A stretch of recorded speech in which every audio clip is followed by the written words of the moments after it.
오늘 예배 시작해 보도록 하겠습니다. 자, 지난주에 8장을 저희가 언약에 대한 개념만 좀 말씀드리고, 그 다음에 좀 자세한 말씀 풀이를 놓친 것 같아서요. 우리가 오늘은 8장 후반부 구절을 함께 보고 조금 더 깊이 들어가는 시간을 가져보도록 하겠습니다. 8장 6절의 말씀에서 이렇게 시작이 됩니다. 그러나 이제 그가 더 아름다운 직분을 얻었다. 여기 아름답다라는 거는 사실 비교급이 쓰여서요. 더 뛰어난 직분으로 번역을 하는 게 적합하고요. 그래서 제가 유인물에 적은 것처럼 더 뛰어난 직분, 더 좋은 언약의 중재자, 더 좋은 약속들 위에 제정된 법. 이게 사실은 삼증강법이라고 해서 이렇게 세 가지가 강조가 되면서 확산되는 그러한 언어의 의미를 느끼시면 좋은 게, 첫 번째는 더 뛰어난 직분이라는 거. 이게 지금 대제사장을 염두에 두고 곧 그리스도의 말씀이죠. 그리스도의 말씀을 염두에 두고 시작한 건데, 더 뛰어난 직분이라는 것은 어떻게 보면 시작점을 얘기합니다. 저희들도 지금 새 학기이기도 하고 새로운 직장을 구하기도 하고 하잖아요. 그렇게 될 때 처음에 여러분들에게 할당된 자리에 앉게 되겠죠. 그 자리에 앉게 되는 역할의 시작을 직분이라고 보시면 됩니다. 그렇게 첫 번째 시작을 하고요. 두 번째로 더 좋은 언약의 중재자가 된다라고 하는 게, 중재자는 연결자이거든요. 연결을 해주는 그 협상가라고도 할 수가 있겠습니다. 네고시에이터라고도 할 수가 있는데, 이 협상가, 연결해 주는 게 바로 말씀이신 우리 안에 있는 대제사장 그리스도인데, 이 그리스도가 무엇을 연결해 주느냐? 언약을 연결해 주는데, 어떤 언약을 연결하느냐? 더 좋은 언약으로 우리를 연결해 준다라는 포인트가 있습니다. 그러면 그냥 언약은 언약인데 더 좋은 언약은 무엇이냐? 그냥 언약이라는 거는 지난주에도 말씀드렸지만 내용이 있는 약속이에요. 저하고 형제님이 내일 식사를 하기로 했다, 약속했지, 이렇게 하는 거. 그리고 우리가 법적으로 계약을 맺는다든지, 부동산 계약을 맺고 법적인 효력을 발생시킨다든지, 공증을 본다든지, 이런 것들은 우리 차원에서의 언약이고요. 여기 말하는 더 좋은 언약은 그러한 내용들의 언약이 아니라 존재 자체의 언약. 그러니까 우리를 하나님과 함께 하나가 될 수 있도록 연결해 주는 중재자가 바로 더 좋은 언약의 중재자가 되는 거예요. 그래서 더 뛰어난 직분이 그리스도의 말씀인데 우리가 거기에 해당이 됩니다. 우리 역시도 이 더 뛰어나다라는 하나님 차원에서의 직분의 인식을 갖는 게 그리스도인의 첫 출발점이고요. 그렇게 해서 하나님에 대한 첫 출발점을 이해하고 나면 내 자신 안에 있는 말씀이 나를 하나님에게로 연결을 해주는 게 바로 더 좋은 언약이 되는 겁니다. 이럴 때 우리 안에서 율법이 사라지게 되는 게 이제 존재하는데, 율법이 여기선 뭐냐 하면, 나는 이제 하나님을 그리스도를 통해서 만났어요. 그러면 하나님을 통해서 만났으니까 이제부터 하나님을 위해서 무언가 행사를 하고 행위를 하고 노력을 하겠어요 라고 생각하는 게 인간이 가지고 있는 양심 차원입니다. 이 양심 차원은 나쁘고 좋고의 문제가 아니라 하나님 차원과는 관계가 없어요. 우리 차원에서의 약속은 내용이 성취가 되어서 내가 그 내용을 누리거나 내가 그 내용에 대한 의무를 다하는 게 사람들이 말하는 약속이에요. 그러니까 만약에 대통령이 되었다, 국회의원이 되었다, 교수가 되었다, 뭐가 되었다, 이게 직분이죠. 근데 이거는 사람의 직분입니다. 사람의 직분이 가진 약속은 교수가 되었다, 대통령이 되었다, 국회의원이 되었다라는 그 직분에 맞는 일을 행사하는 게 약속이에요. 그런데 하나님의 약속은 그 일을 행사하는 거에 주목하는 게 아니라 내가 누구를 만나고 있지, 내가 누구와 함께 있지라는 그 존재를 발견하고 그 존재와 같이 생명의 숨을 쉬는 게 더 좋은 언약의 핵심이고요. 그래서 비교해서 말씀드리면, 그냥 언약은 율법이라고 말한다면 여기서 말하는 더 좋은 언약이 바로 유앙겔리온, 복음이라고 얘기할 수 있습니다. 자, 그리고 더 마지막 세 번째가 심층적인 건데, 바로 이 더 좋은 언약, 약속 위에 법이 제정이 됩니다. 한글 번역은 더 좋은 약속으로 세우신 더 좋은 언약의 중보니라. 그래서 더 좋은 언약의 중보가 여기 두 번째 더 좋은 언약의 중재자고요. 세 번째인 더 좋은 약속으로 한글 번역은 세우신이라고 돼 있어요. 세웠다. 그게 여기 보시면 제정된, 법을 제정했다라는 뜻입니다. 쉽게 말하면 법을 입법했다는 뜻이죠. 우리 보면은 사법부, 입법부, 행정부 있잖아요. 사법부는 법을 실행하는 곳이고 입법부는 법을 만드는 곳. 근데 여기 지금 법을 만든 거예요. 근데 어디 위에 만들었냐? 이게 중요한 게 바로 더 좋은 언약 위에 법을 만들었다는 거예요. 그래서 이게 양상이 달라지는 게 모세오경에서는 하나님께서 현상적으로 우리한테 법을 주신 것처럼 보여요. 십계명이 있고 그다음에 뭐 여러 법들이 있죠. 위생법, 배상법, 제사법. 근데 그런 것들이 사실은 다 더 좋은 약속 위에 제정된 법이냐? 사실은 그게 아니라 그냥 인간이 합의하고 있는 약속 위에 세워진 법이라는 거예요. 그 법 위에 제사법도 다 들어가 있는 겁니다. 속건제, 속죄제, 화제 그런 법들이요. 제사하는 방식, 제사장 직분 그게 약속 위에 세워진 법이에요. 그런데 그 약속 위에 세워진 법은 하나의 출발점에 불과하다는 거예요. 그걸 통해서 하나님과 만나는 게 아니라요. 그걸 통해서 여기 안에는 하나님이 없다는 사실을 발견하고 더 좋은 차원의 말씀, 비교급에 더 좋다는 게 아니라 차원이 다른 곳에 창세전에 존재하고 있는 말씀이 흐르고 있다는 것을 깨우치는 게 바로 복음의 눈을 뜨는 것인데 그 복음의 눈을 뜨면 그 복음의 법이 있다는 거예요. 네. 근데 왜 여기서 로마서도 그랬죠? 사망과 그 심판의 법에서 생명과 성령의 법이라고 표현해요. 이 법이라는 걸 왜 그러면 표현을 했을까? 이 법은 이제 중요한 게 하나님과 우리가 만나고 하나가 되었다라는 거를 그 존재를 확인해 주고 실감해 주는 거는 복음이에요. 그러니까 아 내가 하나님 안에 있구나. 나는 구원체이구나. 말씀체이구나. 이걸 느끼는 거는 저와 여러분의 그 생명 확증인 바로 복음이에요. 그런데 이 복음이 지속이 되려면 하나님과의 관계에 있어서도 법이 필요하다는 겁니다. 이게 이제 천국의 삶이라는 건데 우리가 이제 하나님을 만나죠. 하나님과 한 몸이 되죠. 그러면 하나님과 한 몸이 산 상태에서 지속하는 기억이 있고 호흡이 있고 감정이 있고 거기서도 일이 있다는 거예요, 여러분. 그러면 이거는 혼의 일과는 전혀 다른 하나님과 관계를 맺고 있는 새로운 패러다임의 일들이에요. 그러니까 지금 우리는 두 가지 궤적이 같이 가는 건데 하나는 세상의 일을 하고 있습니다. 이거는 전혀 부정적인 게 아니에요. 저와 여러분이 다 이제 인지하셨겠지만 무의미하지만 기꺼이 받아들이는 법, 세상의 법이에요. 이건 그냥 사는 거예요. 그래서 옛날처럼 선악과에 휩싸여서 무의미하니까 막 살 거야, 그냥 살 거야, 대충 살 거야. 이제 이러한 명제는 사라질 거라고 저는 믿어 의심치 않아요. 이게 하나의 궤적인데. 그런데 또 하나에서 생명의 성령의 법이 우리 안에서 새롭게 움트는 거를 느끼실 수밖에 없어요. 이게 새로운 법이에요. 그리고 새로운 세계예요. 그래서 언어를 써서 죄송한데 이게 그리스도인의 듀얼리즘이라고 해서 이게 이원론인데 하나는 세상을 살고 있는 내가 있고요. 또 하나는 하나님과 숨을 쉬고 있는 내가 있어요. 그래서 이렇게 유한한 육신의 숨을 갖고 있을 때 이 또 다른 세계, 하나님의 법의 세계, 생명의 세계에 대해서 더 예민해지고 철저해지고 분발하고 신속해지면 여기서 우리가 영의 몸이 성숙하게 되어서 이 유한한 시간에 육신의 옷을 벗고 영원의 시간으로 돌입하게 될 때 그 법을 우리가 유연하게 활용할 수가 있게 된다는 겁니다. 이게 바로 복음과 법의 관계예요.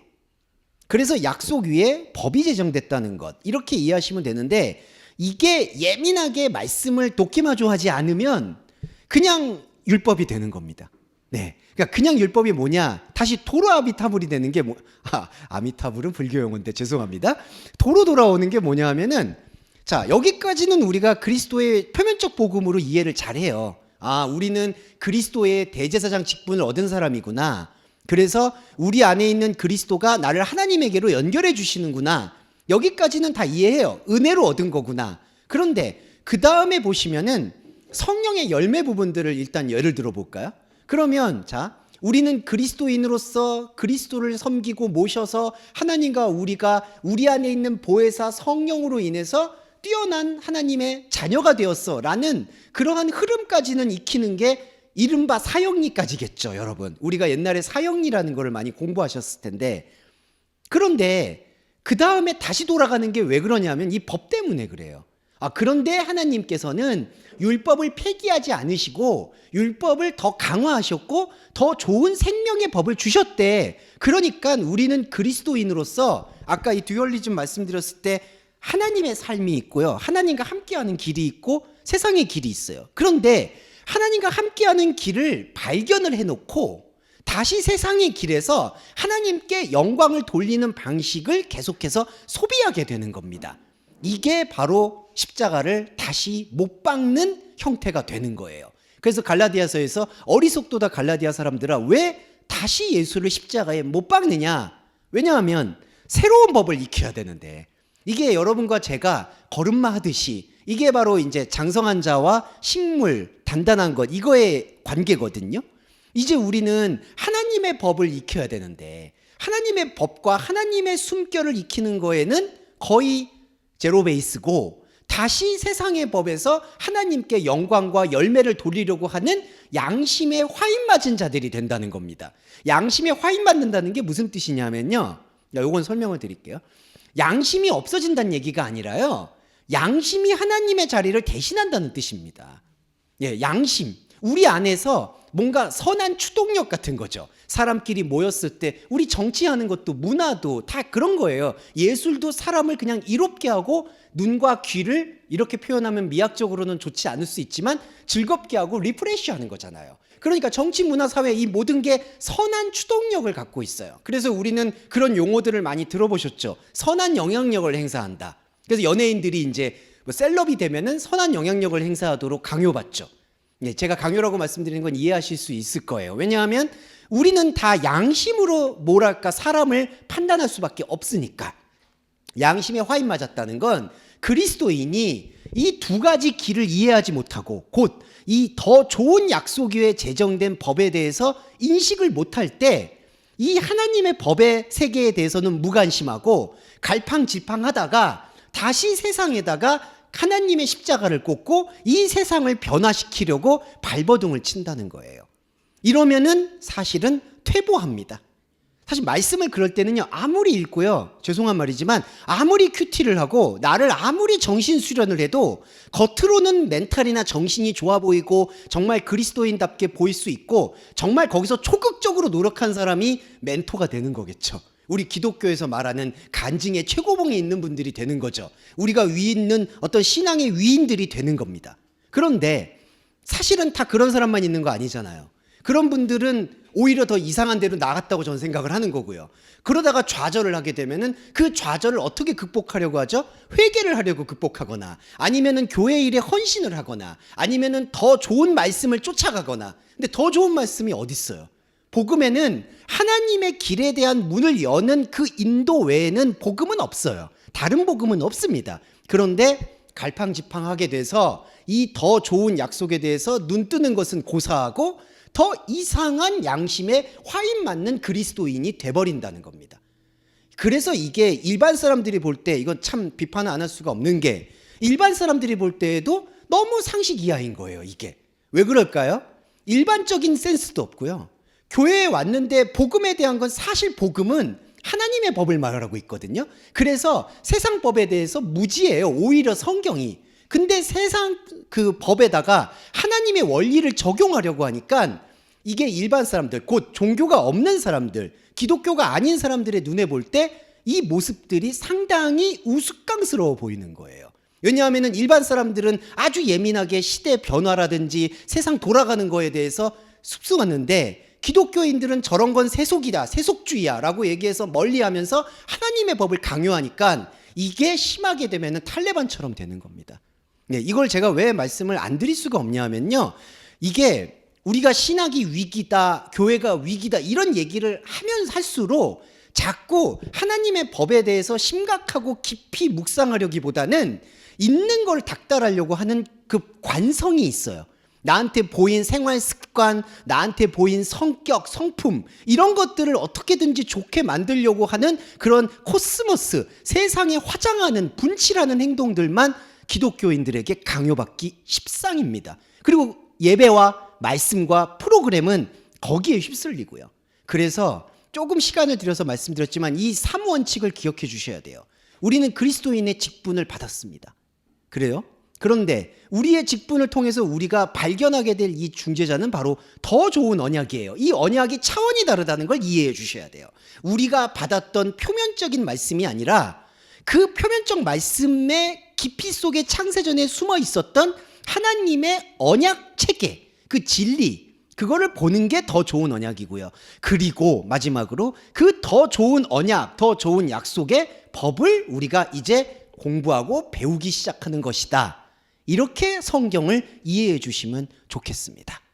근데 한 가지 걸림돌은 이거예요. 법을 공부하잖아요. 하나님의 법을. 근데 이 하나님의 법은 이게 이제 이른바 혼의 적체 현상인데, 자, 하나님의 법은 공부하면 공부할수록, 자, 하나님의 나라와 하나님의 길에서는 하나님은 상당히 기뻐하세요. 그러니까 여러분 안에 있는 여러분의 영적 자아만을 위해서 기다리고 있었던 하나님은 우리가 생명의 법에 대해서 지금 이 시간에 대해서 놀랍도록 기뻐하세요. 그런데 그 놀랍도록 기뻐하는 하나님의 영의 감각이 계속 되풀이해서 말씀드리지만 우리의 혼의 감각에 와닿지가 않는 거예요. 그러니까 우리가 옛날에 제가 프랑스 문화원 가기를 즐겨 했는데 그 겉멋이죠, 한마디로. 죄송하지만. 그래서 프랑스 영화를 봐요. 너무 재미없어. 네. 근데 이제 너무 재미없다는 티를 못 내는 거예요. 왜냐하면은 그 옆에 같이 갔던 이제 평론가 분은 야, 이거 놀랍지 않냐? 이거 영화의 혁명이다. 근데 저는 뭐가 혁명인지 잘 모르겠어요. 그러니까 아무 감각이 없어요. 이제 그러다 보니까 한두 번 갔다가 저도 지쳐가지고 안 가게 됐어요. 네, 이게 같은 원리라고도 전 이해하고 싶은데, 자, 하나님이 막 기뻐해. 이제 여러분 안에 바로 하나님이 계셔요. 그런데 하나님은 기쁜데 여러분과 저는 별로 안 기쁜 거예요. 왜냐하면 우리의 희노애락은 우리의 혼적인 것들 안에 맛있는 거 먹고 즐거운 말하고 서로 독려하고 인정받고 성취감 느끼고 이런 거에 다 가득 차 있잖아요. 이거 다 바벨이잖아요. 그런데 하나님은 우리가 생각하는 바벨의 욕망에 대해서 어떤 것도 충족시켜 주지를 않는 거예요. 그리고 더 아이러니한 거 말씀드릴게요. 자, 하나님은 우리가 듀얼리즘인 걸 알아요. 그러니까 세상을 살고 있고 하나님을 살고 있는 걸 알아요. 그래서 우리는 그걸 기도의 응답이라고 생각하는 경우가 있죠. 우리가 세상 일에 대해서 힘들고 아프다고 얘기해요. 그럼 하나님은 치료해 주세요. 그리고 문제가 있으면 해결해 주세요. 근데 이거예요. 마치 이 문제를 해결해 주면 우리는 그 문제가 해결된 그 혼적인 것에서 짜릿함을 느끼고 감사의 기도를 하잖아요. 그런데 문제는 뭐냐면 우리는 그러면 그 다음에 또 문제가 없을 수가 없잖아요. 그럼 또 문제가 오잖아요. 그러니까 우리의 눈은 눈에는 눈, 이에는 이처럼 현상에서 벌어진 일은 현상에서 해결을 하고 하나님을 봐야 되는데 현상에서 해결해 주시는 그 치유의 능력에 도취가 되어서 또 다른 치유를 구한다는 거예요. 근데 하나님은 그게 아니라 쉽게 말해서 여기는 빨리 해치우고 여기 빨리 나. 너 노래 잘했어. 죄송한데 이제 너 예술 잘했어. 너 성공했어. 자, 그리고 여길 봐. 이러는데 사람은 여기를 안 보는 거죠. 그러니까 하나님의 뜻과 우리의 뜻이 완전히 엇갈리기 시작하는 거예요. 그러면 정말 죄송한 말이지만 어느 순간부터 하나님이 우리가 생각하는 이 현상계의 기도를 안 들어주는 거예요. 아마 느끼실 거예요. 이제 벽이 느끼실 거예요. 이거는 왜 그런 현상이냐? 우리가 말씀의 체계에 대한 전혀 관심이 없기 때문에 원리적으로 하나님께서도 힘을 못 쓰는 거예요. 왜냐하면 영의 감각에 대해서는 무관심하고 계속 혼의 감각에 대해서만 치료해달라, 문제를 해결해달라, 아니면 더 큰 비전을 달라, 이런 식으로 다그치니까 하나님도 위축이 되는 거죠. 이게 바로 법의 원리입니다. 그래서 우리가 이 숙제를 넘어가야 되는 건 이 법을, 생명의 법을 우리의 감각 체계가 느끼지 못한다 하더라도 꾸역꾸역 밀고 나가야 된다는 거예요. 네, 우리의 혼이 못 느끼더라도. 이게 믿음입니다. 그래서 이게 어려워요. 왜 어려울까요? 우리 안에 뭔가 고난을 받든 기쁨을 얻든 뭐가 얻든 이런 사람이 갖고 있는 실리적이고 현상적인 부분과 다르게 움직이기 때문입니다. 그래서 거기에 대해서 우리가 헷갈리기도 하고, 사람은 매너리즘이 있기 때문에요. 이 복음도 계속 들으시면은 짜증이 나세요. 이제 보시면 아시겠지만 맨날 똑같은 얘기도 하고, 근데 맨날 똑같은 얘기를 되게 어렵게 얘기하고 비비꼬고 그 말씀이 그 말씀 같고, 그러니까 법을 얘기했는데 이렇게 복잡하게 지금 20분 동안 말씀드렸는데, 그러니까 하나님의 법은 감각이 없다는 얘기 아니야 이거잖아요. 그런데 왜 이걸 이렇게 복잡하게 얘기해야 되는지에 대해서도 체감이 잘 안 될 수가 있어요. 그런데 중요한 건 하나님의 법이라는 거는 지금 우리가 느끼지 못하고 있을 수 있어도 우리 안에 있는 창세전의 생명의 시스템이 계속해서 움직인다는 거죠. 네, 그거는 바로 천국의 침노라고 보시면 되겠습니다. 자, 이 부분이고요.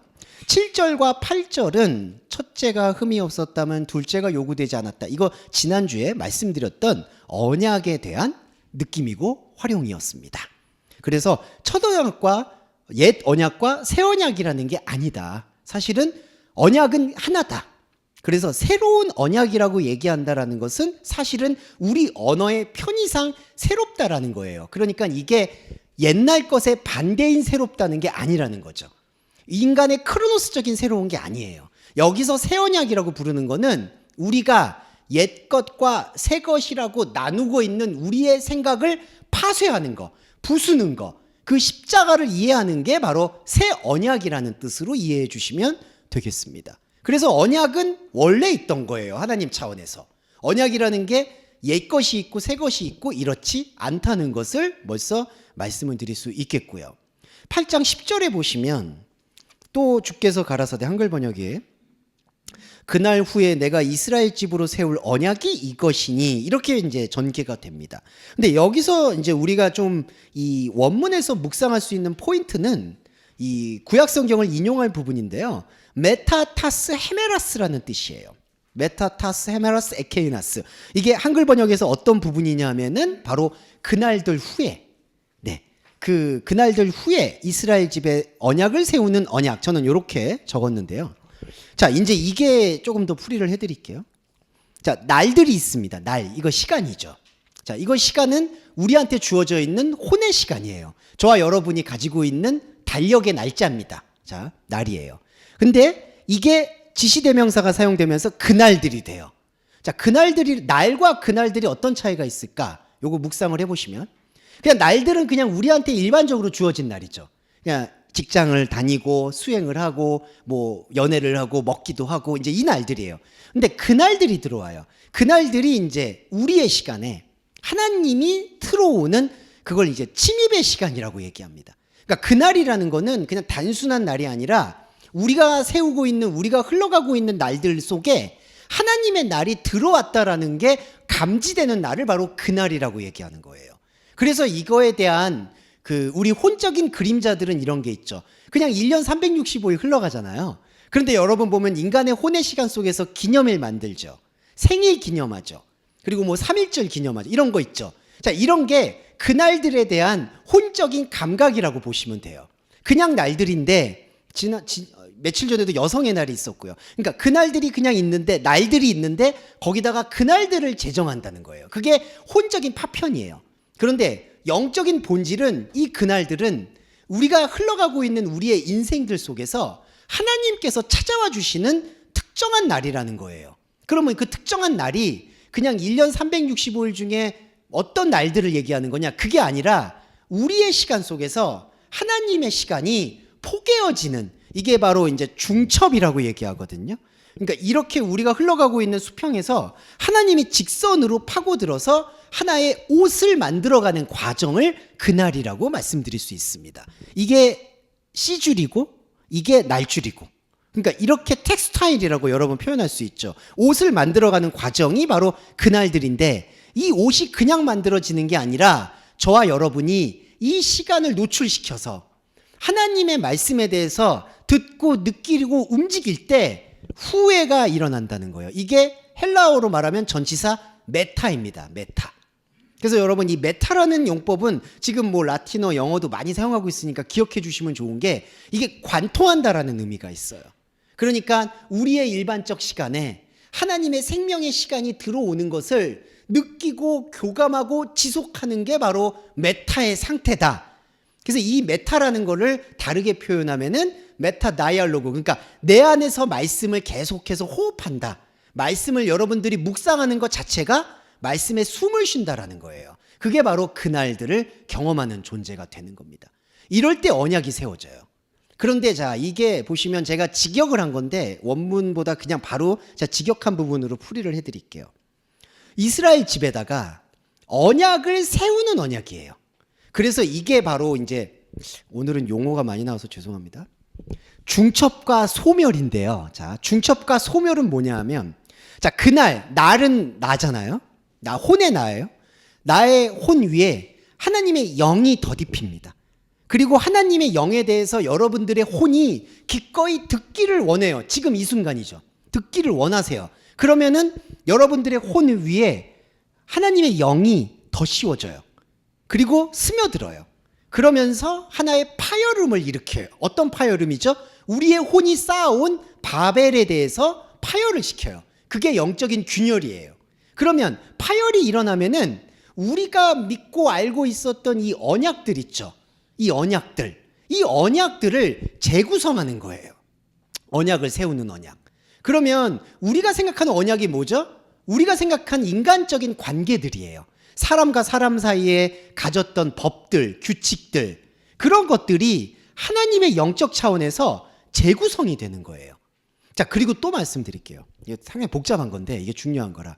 그런데 어떤 분들은 내 언약이, 내 혼의 언약이 영의 언약으로 재구성이 되면 혼의 완전히 이 어떤 삶의 모습이 달라지는 겁니까? 라고 묻게 돼요. 근데 그렇지가 않아요. 무슨 얘기냐면, 자, 그리스도인은 양심과 바벨이 있어요. 양심은 뭐냐면 사람 사이에 살아가는 법이에요. 그리고 규칙이에요. 이거는 사람이 가지고 있는 고유한 역량이에요. 그러니까 사람이 교육을 통해서 느낄 수도 있고, 뭐 규칙을 가지고 학교를 다니고 교육을 받고 언어를 배우고 직장을 다니고 결혼을 하고 가족을 꾸리고, 그리고 가족을 꾸렸을 때에는 자식을 최선을 다해서 건사하고 직장에서도 책임감을 있게 일하고. 자, 여러분, 이게 양심이에요. 그런데 그리스도인은 이 두 가지를 자각하는 존재가, 자, 비그리스도인은 쉽게 말씀드리면 양심을 가지고 사는데 이 양심을 다 바벨의 틀에다가 맞추는 거예요. 바벨은 선악과입니다. 이 모든 양심의 행동들, 가족을 건사하고요, 내 일을 추구하고요, 하는 그 모든 일들이 하나님처럼 되고자 하는 거에 모두 연류가 되어 있는 거예요. 자, 그리스도인이 언약 위에 언약을 세운다는 건 양심과 바벨이 있는데 이 양심은 그대로 두고 이 바벨의 독소를 뽑아내는 게 재구성이에요. 이게 다른 거예요. 그러니까 비그리스도인은, 자, 그리스도인이 아닌 존재, 그리스도의 말씀에 자각이 없으면 자기들은 부정하겠죠. 내가 언제 하나님처럼 되려고 하냐. 하지만 그거는 말로 그렇게 표현하지 않아도 그 사람이 숨쉬고 살아가고 돈을 벌고 아니면 예술 행위를 하는 그 자체가 바벨에 묶여있는 하나님처럼 되고자 하는 선악과 존재인 거예요. 그러니까 그 사람은 불교를 다니든 기독교가 아니든 아무 상관없어. 난 기독교 아무 상관없으니까 그거하고 무관해라고 아무리 발버둥 쳐도요, 인간이 이 시간을 살고 있는 이상은 그 양심은 바벨에 묶여 있어요. 그래서 안타까운 건 그 양심에서 누가 봐도 선한 사람이고 누가 봐도 존경할 사람이다 하더라도 그 사람의 마음과 생각이 바벨에 묶여 있는 이상은 하나님의 복음과 한터럭도 관계가 없다는 뜻을 우리는 유념해야 된다는 거죠. 자, 이게 이 비그리스도인이고. 그러면 그리스도인의 여러분과 저희의 자각, 언약을 세우는 언약이라는 게 뭐냐? 양심은 그대로 두는 거예요. 여러분의 삶에서. 여러분이 예술행위를, 만약에 예술가라면 예술가로서, 아니면 직장을 다니고 있는 직장 사람으로서, 가족을 건사하고 있는 사람 부양자로서, 아니면 부모님을 모시고 있는 사람으로서 그냥 그 양심을 지속하는 거예요. 그런데 그 양심을 지속하되 그 양심을 지속하게 지금까지 이상하게 기생하고 있었던 그 바벨을 끊어내는 게 바로 진짜 언약이라는 거예요. 말씀만이 그걸 할 수가 있습니다. 이게 진짜 언약이에요. 그렇게 되면 우리가 이 말씀에 대한 모든 것들을 다시 보게 됩니다. 자, 그러면서 이 11절, 12절, 13절 조금 설명드리고 쉬었다 할게요. 자, 11절에서 이렇게 됩니다. 자, 이제 바벨의 독소가 뽑아나가는 거에 대한 인식을 우리가 말씀을 통해서 어떻게 하는지 좀 설명을 올릴게요. 11절에 한글 번역은 각각 자기 나라 사람과 각각 자기 형제를 가르쳐 이르기를 주를 알라 하지 아니할 것은 저희가 작은 자로부터 큰 자까지 다 나를 알미니라, 이렇게 돼 있는데 원문의 의미를 좀 제가 풀이해 드린 건 이렇게 됩니다. 각 사람은 자기의 이웃을 결코 가르치지 않는다. 요게 먼저 문장이에요. 가르치지 않는다. 그리고 각 사람은 자기의 아델푸스 형제에게 주님을 깨달으라고 말할 것이다. 왜냐하면 큰 자로부터 작은 자가 모두 주님 안에 들어가 있기 때문이다. 알고 있기 때문이란 뜻이 주님 안에 들어가 있다는 뜻입니다. 그래서 이 11절 말씀을 풀이를 해보면요. 자, 이게 참 중요한 건데, 각 사람은 여러분 각자인데요.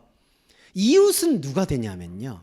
이 이웃은 사실은 우리 안에 있는 다른 나예요. 그런데 이 이웃이 두 가지 의미가 있는 게, 생명의 형제를 통해서 깨닫지 못하면 이 이웃이 다른 나라고 인식하지 않고 그냥 내 밖에 있는 사람들로 인식해요. 그래서 산상수훈 예를 들어보면 너의 눈에 있는 들보는 보지 않고 다른 이에 있는 티는 가지고 문제 삼는다는 게 바로 여기 말하고 있는 자기의 이웃이에요.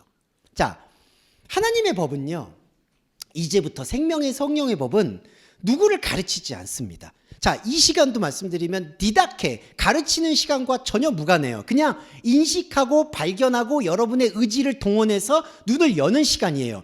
가르치지 않습니다. 왜냐하면요, 이 가르친다는 건요, 가르치는 사람과 가르침을 받는 게 있어요. 스승과 제자가 존재합니다. 근데 참 안타깝게도 이 스승과 제자가 욕망의 대표적인 거예요. 하나님처럼 되고자 하는 거의 대표적인 습성이에요.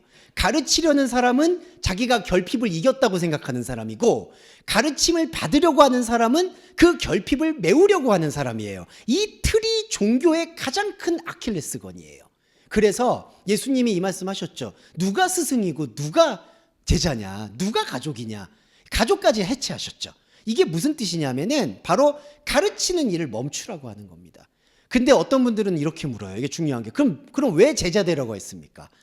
그 제자의 개념이 다른 거예요. 제자라는 건요, 예수님이 말씀하시는 나를 따라라, 내 제자가 되어라. 이 제자라는 건 스승이 없는 제자예요. 예수님이 말씀하시는 제자. 참 아이러니하죠. 자, 이것만 말씀드릴게요. 스승이 없는 제자라는 걸 우리는 상상하기 어렵잖아요. 우리는 주님이 있어야 되고 우리 안에서 뭔가 가르치는 사람이 있어야 돼요. 근데 예수님은 저 밖에 계신 게 아니라 말씀이 돼서 내 안에 들어와 버렸어요. 우리 안에 계세요. 여러분 안에 있고요. 그러면 여러분 안에 있는 여러분 나를 찾는 거는 배우는 게 아니라는 거예요. 깨닫는다는 겁니다. 불교에서 깨닫는 게 아니라 그냥 생명을 느낀다는 거예요. 그러니까 제자라는 건요, 우리 안에 존재하는 그 말씀을 듣고 느끼고 향유하고 누리는 게 제자예요. 그게 나를 따라오라는 얘기예요. 자기 십자가를 지는 얘기예요. 그런데 이게 외부가 돼버리면 스승을 꼭 찾아야 돼요. 그러다 보니까 교회가 작은 멘토 집단이 되는 거예요. 누군가한테 배우려고 하고 누군가한테 배우려고 하고. 근데 여러분, 그냥 노하우를 서로 나눠주는 것이죠, 가르치는 게 아닙니다. 그리고 그냥 세상의 법에서는 가르치는 건 당연히 있는 거죠. 근데 그 세상의 법에 있는 가르치는 걸 하나님의 세계로 끌고 오면은 절대로 안 되는데, 교회가 그 꼴을 하고 있는 모습을 우리는 심심찮게 볼 수밖에 없어요. 이게 목사님들이 제일 실수하는 말들이 뭐 양에게 뭘 떼준다 이런 말을, 이건 진짜 안 좋아요. 그러니까 목사님, 나중에 여러분들도 그런 생각을, 나중에 목사님이 되셔도 그런 거를 말씀하시지 않으셨으면 좋겠어요. 뭐 내가 목자니까 양을 떼준다. 누굴 떼줘요? 그 사람이 양인데. 예, 그런 개념을 제가 말씀드리고 싶었고, 큰 자와 작은 자가 안다는 게요, 이게 이제 중요한 건데, 큰 자와 작은 자가 하나님 품에 다 들어간다는 얘기입니다. 그러니까 이 얘기의 본질은 뭐냐면요, 크고 작다라는 기준이 그냥 하나에 다 섞여버린다는 뜻이에요. 그러니까 이게 참 하나님의, 예수님 말씀에서도 원리가 많이 가진 사람, 적게 가진 사람, 많이 배운 사람, 적은 사람, 이런 사람들이 모두 하나님의 생명 안에서는 하나가 돼버린다는 거예요. 이거는 첫 번째로 우리 자아 안에서 일어나는 놀라운 영적 현상입니다. 우리 자아는요, 참 안타까운 게 우리 자아 안에서도 다른 사람하고 비교를 안 해도 내 자신 안에서도 차등을 줘요. 여러분, 내가 잘하는 거, 못하는 거, 내가 못난 거, 나의 약점, 모든 심리학이 여기에서 기인하죠. 당신의 트라우마, 그리고 당신이 잘할 수 있는 거, 자신감 있는 거, 이렇게 나눠서 내 안의 나들을 다 큰 자와 작은 자로 나눠요.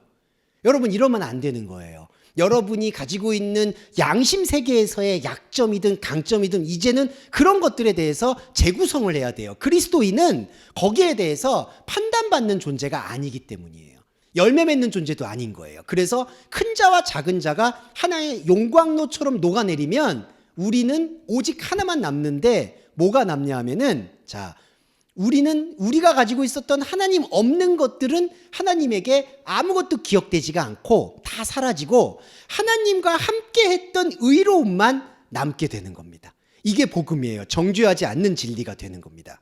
그런데 자, 그리스도인이 아닌 거나 그리스도의 본질적인 말씀을 깨우치지 못할 때는 우리의 불법들이 회개하고 죄사함을 받았다라는 거에 집중하기 때문에 절대로 그 죄가 지워지지가 않아요.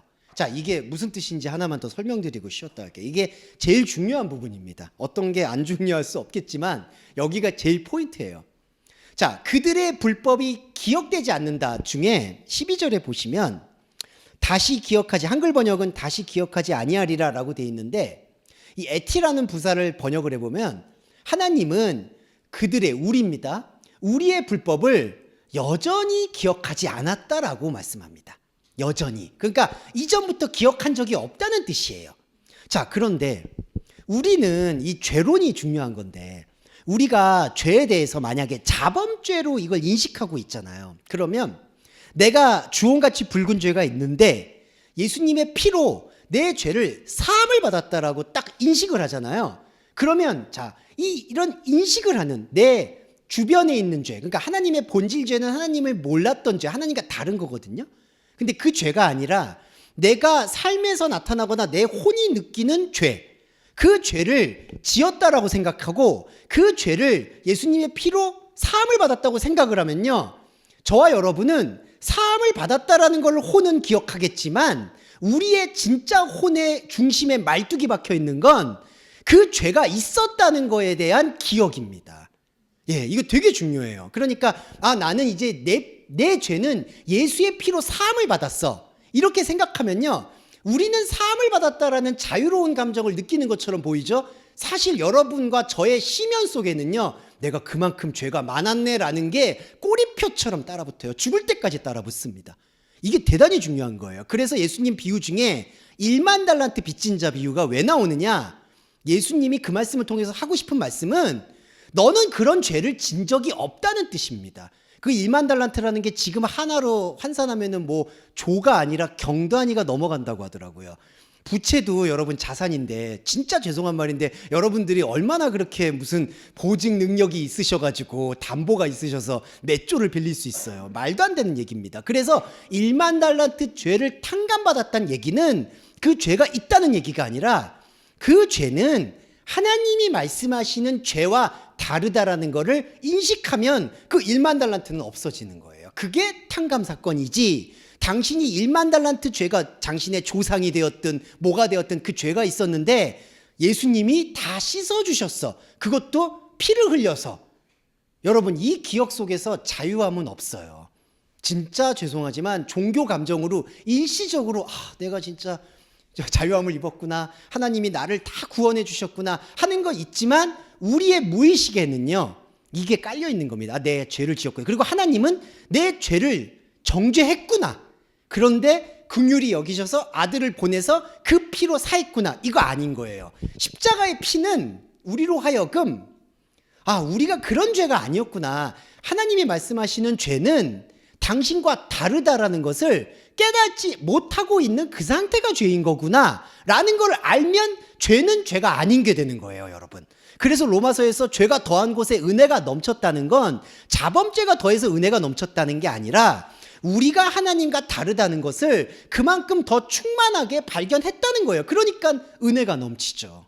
근데 이게 아니라 내가 죄를 지었는데 하나님께서 내 죄를 사해 주셨다는 것만 기억되지 않아요. 우리의 기억 안에는 죄를 지었었다라는 거, 여러분 전과를 지었거나 뭐 했거나, 이거는 우리의 양심 세계에서는 계속 가는 거예요. 이걸 내가 하나님이 다 사해 주셨다 이거 아니에요. 책임질 건 책임지기도 하고, 그리고 내가 그냥 감당할 건 감당하고, 이거는 다 양심 세계의 문제라는 거예요. 이걸 하나님이 상관을 안 해요. 그런데 중요한 것은 하나님의 말씀을 왜곡되게 듣게 되면 양심 세계의 법과 죄를 하나님께서 사해 주셨다라고 믿고 자위하고 합리화하고 거기서 하나님께 영광을 돌리려고 노력을 한다는 거예요. 그러면 이 죄는 절대, 양심에서 있는 죄는 사라지지도 않을 뿐더러 하나님을 알고자 하는 생명의 깊이로 나아가는 것은 오간데 없어버리니까 가장 불행한 거죠, 사실은.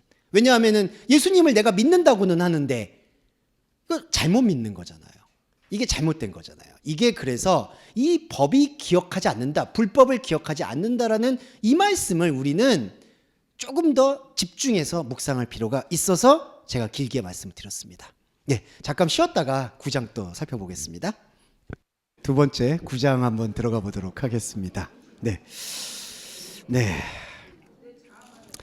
이게 죄 얘기만 하면 제가 민감한 걸 아까 지금 쉬는 시간에 성도님들과도 같이 얘기했는데, 제가 사실은 중고등학교 때 죄가 많아요. 여기 지금 이제 저의 혈육 되시는 이제 권사님 어머님도 계시지만, 네. 어머님 아직 속 많이 썩으셨을 거예요. 예. 지금에야 웃는 모습으로 이렇게 계시지. 그때 얼마나 힘드셨을까 생각을 하는데, 예. 근데 참 그게 전 지금 와서는 참 좋다고 느낀 게, 저는 그 회개 기도를 좀 열심히는 했거든요.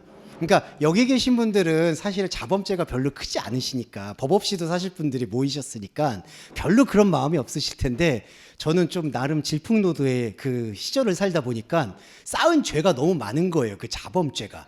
그래가지고 하나님이 한 번에 다 사해 주시지 않을 것 같아. 그리고 진짜로 제가 알고 있는 목사님들 다 그렇게 말씀하셨어요. 내가 당신 기도해 보니까 뒤에 이렇게, 좀 표현을 그냥 빌리면 뒤에 무슨 7천 귀신이 있대요. 그래가지고 되게 기분이 나쁘지만 마음에 그게 오랫동안 트라우마로 남아 있었어요. 내가 지은 죄가 정말 많구나. 그래서 이걸 하나님께서 한 번에 회개해 주시면은 그게 하나님의 공의가 아니래요. 하나님께서 단계적으로 너의 선한 행실을 보고 사해 주신다, 뭐 이런 식으로 얘기를 한 게 제 20대를 다 지배했어요. 그러다 보니까 제가 아무래도 드는 질문이, 과연 이런 모습들이 하나님께서 말씀하시는 죄사함일까? 이제 거기서부터 눈을 떠서 계속해서 말씀을 보게 되니까, 하나님이 상관하시는 이 성경에 말하는 죄와 인간이 바라보고 있는 양심의 차원에서의 죄는 차원이 다른 거구나라는 거에 대해서 깨우침을 갖게 되는 것 같습니다.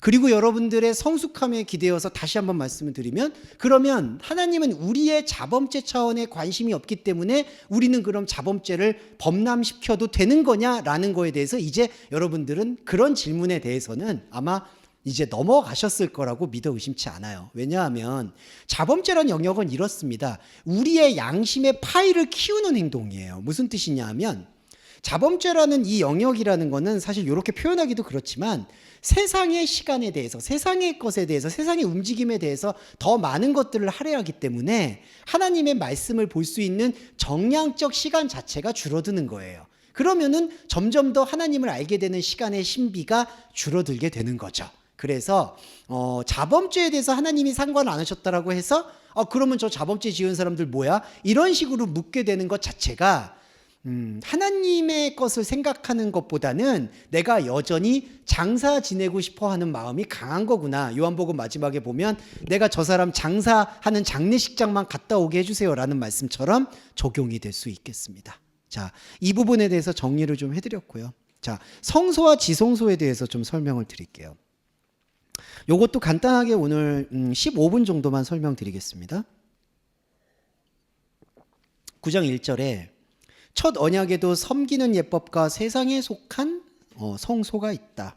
그리고 예비한 첫 장막이 있고, 그리고 이걸 설순으로 일컫고, 3절에 둘째 휘장 뒤에 있는 장막을 지성소로 일컫고, 4절에 금양료와 사면과 언약궤가 있고 아론의 쌍난 지팡이와 언약의 비석이 있고, 5절에 영광의 그룹들이 있으니 라고 얘기를 하는데요.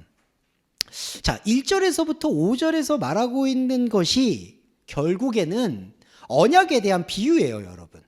그런데 이제 오늘 비유에 대해서만 하나 설명을 드리면 되는데, 우리는 그 비유라고 생각하는 거를 자꾸 직접 인용이라고 생각하는 경우가 많아요. 그러니까 비유라고 한다면은 이런 형태가 있는데 이 형태가 원래 이런 형태를 가리키고 있어 라고 얘기할 때에는 비유를, 파라볼레 여러분 생각을 해보시면은 이 형틀이 유지된 채로, 그러니까 쉽게 말해서 이 이미지가 유지된 채로 다른 실체적인 이미지가 나온 거구나 라고 그렇게 생각하는 게 비유에 대해서 생각하는 사람의 생각이에요. 그러니까 뭘 빗대어서 얘기했다, 어떤 거를 이렇게 지렛대 삼아서 얘기했다. 그러면 그 지렛대를 삼고 있는 비유라는 게 실체에 대해서 닮아 있다라고 생각한다는 거죠. 그런데 우리가 비유에 대해서 본질을 이해해 보면요, 파라볼레라는 것은 곁에서 우리에게 새로운 것을 들려주다라는 뜻과 같아요. 그래서 이 비유라는 것을 우리가 이해를 할 때요, 아까 1만 달란트도 예를 들었잖아요, 제가 비유 말씀드릴 때. 근데 우리가 그거를 직접 인용하면은 뭐가 되죠? 우리가 진짜 1만 달란트 빚이 있는데 주인이 사해 주셨듯이 예수님이 우리가 진짜 1만 달란트가 있는데 피를 흘려서 사해 줬다. 이게 직접 인용이라는 거예요. 그런데 자, 먼저 앞서서 말씀드릴게요. 자, 이제 9절이 보시면 이렇게 표현합니다.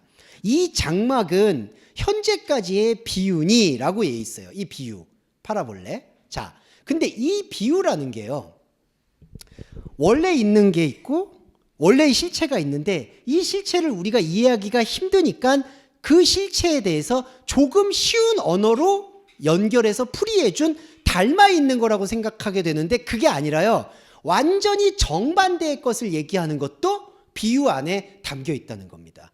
아까 1만 달란트라는 게 바로 거꾸로 그게 뒤집히는 거잖아요. 아, 1만 달란트라는 게 존재할 수가 없는 거였구나라는 거. 여러분, 예수님 비유를 보면 대부분 뒤집혀요. 자, 그 첫째 아들, 둘째 아들 비유도 그렇고요. 그리고 한두 가지가 아니에요. 예수님의 비유를 보다 보면 다 뒤집혀요. 근데 왜 뒤집힐까요? 이 뒤집히는 이유가 있어요. 사람의 언어 자체가요, 하나님처럼 되고 싶어 하는 거에 다 휘말려 버렸기 때문이에요. 왜 그럴까요? 더 중요한 근본적인 건, 자, 사람의 말과 언어는요, 하나님으로부터 내려오지 않았습니다. 이게 중요해요. 로고스라는 거는 우리가 주고받는 이 말씀이 아니에요. 로고스는 이거를 찢고 재구성하는 거고요. 사람의 말은요, 그냥 저하고 형제님이 이거를 컵이라고 부릅시다 라고 합의했잖아요. 이거 컵이라고 불러서 이게 컵이 된 거예요, 여러분. 이거는 사람의 언어잖아요. 근데 이 사람의 언어가 과연 적합하게 하나님의 진리를 정확하게 전달해 줄 수 있냐? 그렇지가 않아요. 왜냐하면 저하고 형제님이 합의했죠. 근데 합의하고 있는 저하고 형제님 마음 안에 하나님이 있었나요? 없어요. 이게 바벨탑 비유예요. 하나님이 없어요. 하나님이 없는 상태에서 우리 둘이 볼 때 선악과 있죠. 좋아 보이고 먹음직하고 나빠 보이지 않으니까 거기다가 컵이라고 이름을 지은 것 뿐이에요. 여기 하나님 계신가요? 없어요. 사랑도 마찬가지예요. 대표적인 거, 요한일서에서 하나님은 사랑이시다라고 하죠. 근데 그 사랑이 저하고 형제님 사이에서 그냥 합의되어 있는 공통분모라는 게 있잖아요. 저와 여러분이 알고 있는 사랑이라는 그림이 있잖아요. 우리가 아버지 같은 하나님 아버지 기도할 때 여러분 이미지 떠오르는 거 있죠. 뭐 입신하신 분들이라든지, 제가 그걸 폄하하는 건 아니지만 은사 받을 때 아버지가 정말 따뜻한 품으로, 근데 맨날 아버지 따뜻해. 근데 제가 봤을 때 아버님이 때로는 따뜻하기도 하지만 무뚝뚝하시잖아요. 그럴 때도 있죠. 그러니까 사랑이라는 것도요, 사람이 다 디자인한 아가페예요. 하나님이 사랑이시다라고 얘기할 때는 그게 다 뒤집힐 수밖에 없어요. 왜냐하면 사람이 가지고 있는 이 욕망이 있으니까. 아, 코스모스, 좋아 보임 거, 먹음직한 거, 거기에다가 합의된 사랑이잖아요. 근데 그 사랑이 그런가요? 과연 하나님 아들 예수님이 사랑이 넘치는 분이셨나요? 우리가 생각하는 완전 반대잖아요. 왜 그런 줄 아시죠? 뭐 자기 내키는 대로 행동하죠. 제자한테 반말하죠. 그리고 가지 말라고 하는데 자꾸 사마리아 들어가죠. 그리고 어떨 때는 치유하고 어떨 때는 안 고치죠. 그리고 쓸데없이 무리를 걸으시죠. 왜 걸어요, 거기를? 걸을 이유가 없잖아요. 네, 여러분, 이것만 딱 보면요, 하나님이 뒤집는다는 거예요. 그래서 자, 9절에 보시면 이 비유 있죠. 이 비유는요, 자, 1절에서부터 6절까지 얘기한 그 성소와 지성소의 얘기를 그대로 담는 게 아니라 이 지성소와 성소로 가는 과정을 뒤집는 내용이라는 거예요. 그 뒤집는 것 중에 가장 결정적인 게 뭐냐 하면은 7절인데요. 7절 말씀을 살펴보겠습니다. 둘째 장막은 대제사장이 홀로 1년 1차씩 들어가되 피 없이는 안 들어간다. 그런데 여기서 이제 해석을 좀 드리고 싶은 게, 피 없이 안 된다고 생각하는 이 생각이 어디에서 유래했냐 하면요, 여기 직역을 잠깐만요 말씀드릴게요. 시간이 5분 정도만 더 쓰겠습니다. 휘페르 헤어트 카이톤 투 라우 아그노메톤이에요. 그러니까 이게 뭐냐면요, 백성들 포함해서 내 자신의 무지함을 대신해서 드리는 게 피다라는 뜻입니다. 자, 번역은 피 없이는 아니하나니 이 피는 자기와 백성의 허물을 위한 것이다 라고 되어 있는데, 허물이란 뜻이 아니라 아그노시스, 무지하다는 뜻이에요. 깨닫지 못했다는 겁니다. 자, 그러면 이 7절 말씀을 해석해 보면요, 피가 없이 맨날 들어가요. 1년에 1차씩 송아지하고 염소로 드리죠 지금. 근데 그 피는 어떤 결과물이냐? 무지의 결과물이라는 거예요. 그러니까 자, 이 비유라고 얘기하고 있을 때 이 제사를 하나님께서 인정한다라는 얘기가 아니라, 그러니까 1년 1차씩 그 송아지와 염소의 피를 드렸던 그 제사를 인정한다는 게 아니라, 비유라고 얘기한다는 거는 이거를 뒤집는다는 거예요. 그 뒤집는 말씀이 뭐냐면 9장 7절에 자기 자신과 여러분 자신 안에 있는 수많은 다른 나인 백성들의 무지가 결국 피가 없는 제사는 없다고 생각하게 만들었다는 거죠.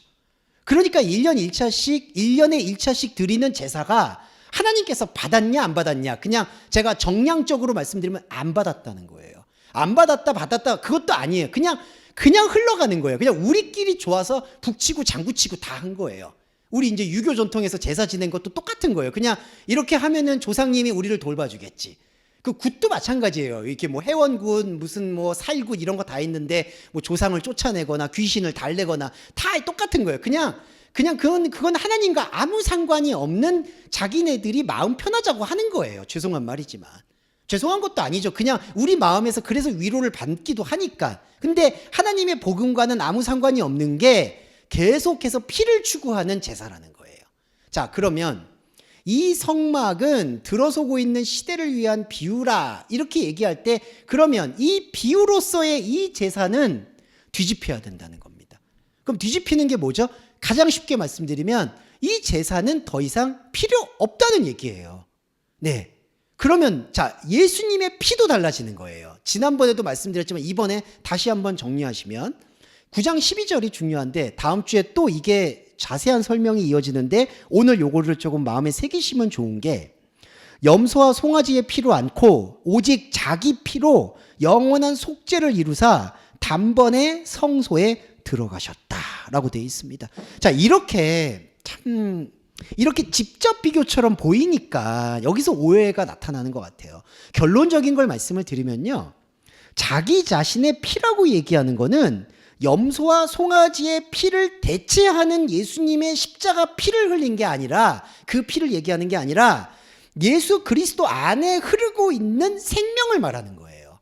네, 여기 보시면 투 이디오 하이마토스, 자기 자신의 피라는 건요, 하나의 관용어로서 그 사람의 살아있는 생명을 말하는 겁니다.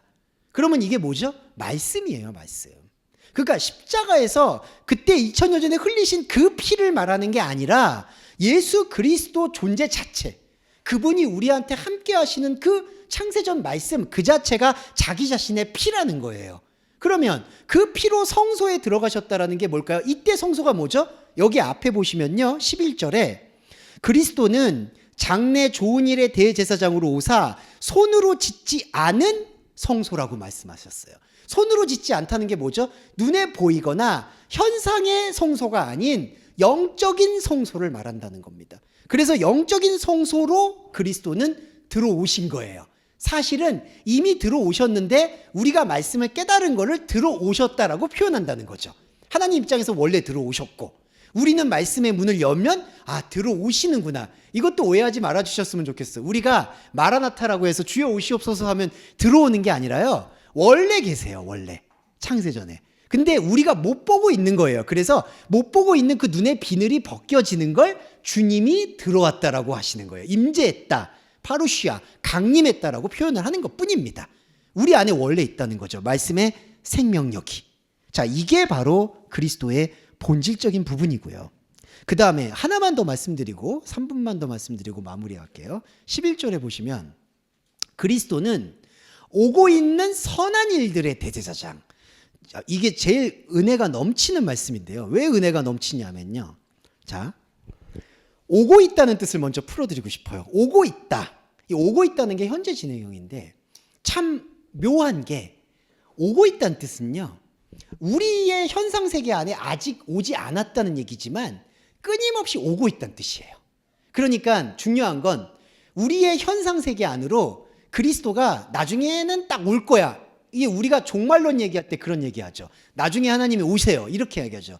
근데 오고 있다는 거는 우리 시간에 이렇게 오고 있다는 뜻이 아니라 아까 그 날들 말씀드렸죠. 우리 시간에서 하나님 시간이 육박해서 들어와서 우리의 시간을 흔들고 생명으로 만들어가는 시간, 오고 있는 시간은 그렇기 때문에 그리스도의 생명 시간이에요. 그러니까 주님이 아직 안 왔다, 오고 있다, 저 문 밖에서 오고 있다, 이 뜻이 우리 현상 시간으로 온다는 뜻이 아니라 사실은 우리 안에는 영적으로는 이미 와 있는데 점점 더 선명히 온다는 뜻입니다. 그게 오고 있다는 뜻이고요. 자, 선한 일들은 뭐냐 하면요, 오고 있는 선한 일들이에요. 그러니까 이거는 우리가 생각하는 양심에서의 선한 거야 아니라 오고 있는, 곧 하나님의 시간 속에서 우리가 이해할 수 있는 선한 일이라는 거죠. 그러니까 이 성경 자체가 사람이 쓴 바벨의 언어로 되어 있기 때문에 우리가 이렇게 한 번씩 뒤집고 껍질을 벗기고 봐야 되기 때문에 우리가 생각하는 선한 일이라는 거는 또 양심에서 떠오르는 선한 일이 있잖아요. 뭐 누구를 돕고 기부하고 선한 일, 악한 일 이렇게 나눠져 있잖아요. 근데 성경에서 말하는 특히 여기서 오고 있는 선한 일은 그런 게 아니라 하나님 시간 속에서 말씀 속에서 벌어지는 일을 선한 일이라고 얘기하는 거예요.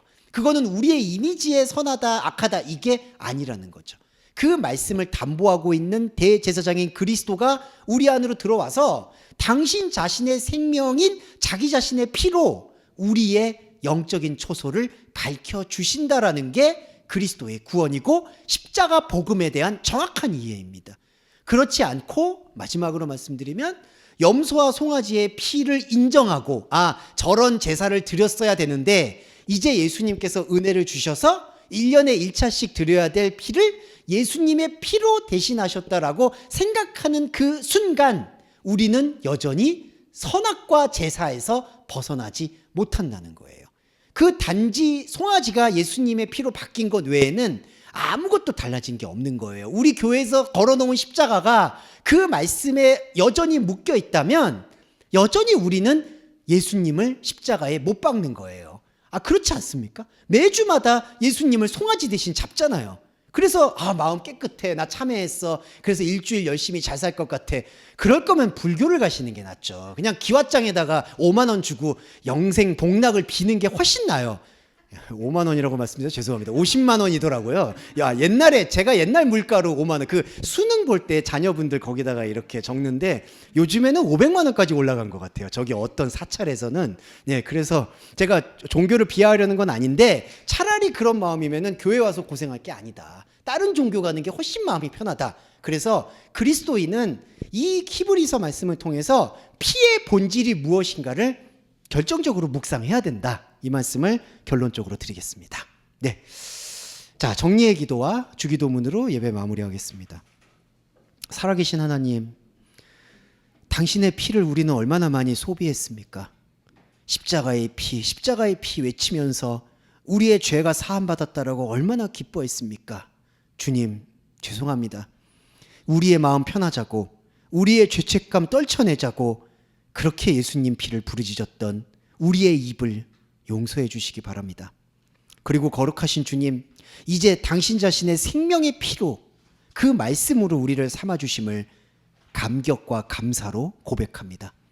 하지만 주님, 우리 동서말씀교회 교회 여러분들이 이 하나님의 감격의 말씀을 우리의 시간대에 유지하기 쉽지 않음을 고백합니다. 가족과 인간의 관계 때문에 고통받고 힘들어서 하나님의 말씀 보는 게 힘들어질 때가 한두 번이 아닙니다. 경제적인 어려움 때문에 내년은 또 어떻게 꾸려가야 되지, 내년은 또 어떻게 해야 되지 하는 마음 때문에 하나님 말씀을 듣고 느끼는 것에 불안함을 느낄 때가 많습니다. 또한 육체가 강건하지 못해서 계속해서 신음하여서 하나님의 말씀을 보는 때를 놓칠 때도 많습니다. 간곡히 언약의 말씀을 두고 부탁하고 요청하오니 주님, 우리 동서말씀교회 교회 여러분들이 하나님의 말씀을 듣고 더 깊이 느끼고자 하는 그 마음이 훼손되지 않는 한도 내에서 경제적 어려움, 관계의 어려움, 육신의 어려움을 해소시켜 주시고 치유해 주시기를 간절히 바랍니다. 이 바람과 요청을 주님께서 들어주셨을 것으로 확신하며 예수 그리스도의 이름으로 기도합니다. 아멘. 주기도문 함께 하겠습니다. 하늘에 계신 우리의 아버지여, 이름이 거룩히 여김을 받으시오며 나라에 임하옵시며 뜻이 하늘에서 이룬 것 같이 땅에서도 이루어지이다. 오늘날 우리에게 일용할 양식을 주옵시고 우리가 우리에게 죄 지은 자를 사하여 준 것 같이 우리의 죄를 사하여 주옵시고 우리를 시험에 들게 하지 마옵시며 다만 악에서 구하옵소서. 대개 나라와 권세와 영광이 아버지께 영원히 있사옵나이다. 아멘.